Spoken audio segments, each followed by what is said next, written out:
দেখেন আমি চ্যালেঞ্জ করে বলেছি আমি মিথ্যা বলি নাই, মিথ্যা বলি নাই। আমি আমার রাজনৈতিক জীবনে আমি কখনো কারোর সাথে মিথ্যা কথা বলি নাই, আমি কখনো ধোঁকাবাজের কমিটমেন্টও করি নাই।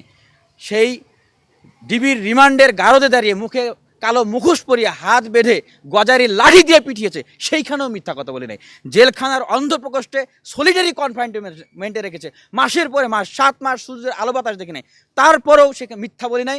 শেখ হাসিনার সাথে আপোষ করে আজকে বলতে চাই আমার ডিবির হারুনকে দিয়ে আমার বাবাকে অফার করিয়েছিল আমাকে মুক্ত করে দিবে, মামলা থেকে খালাস করে দিবে, 25 করে গ্রামে আকাশের এমপি বানিয়ে দিবে, 5 কোটি টাকা দিবে। মানি নাই, হার মানি নাই। দেখেন আমি কেন বললাম, আজকে ঢাকা বিশ্ববিদ্যালয়ের শিক্ষার্থী এবং অনিয়ারে যারা আছেন তাদেরকে চ্যালেঞ্জ করে বলছি, আমি যদি মিথ্যা কথা বলে থাকি আপনারা আমাকে ভোট দিয়েন না, ডাকসুতে একটা ভোটও দিয়েন না।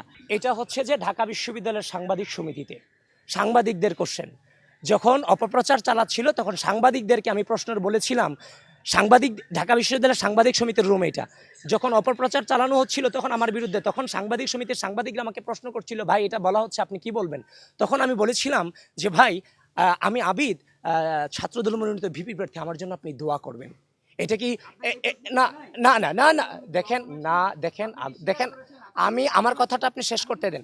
আপনি যে কথাটা বলছেন শহীদুল্লাহ, যে উনাকে যখন প্রশ্ন করা হয়েছে যে আচরণবিধি লঙ্ঘন করেছে কিনা, উনি কি বলেছেন? উনি কিন্তু স্বীকার করেন নাই যে আচরণবিধি লঙ্ঘন করেছে।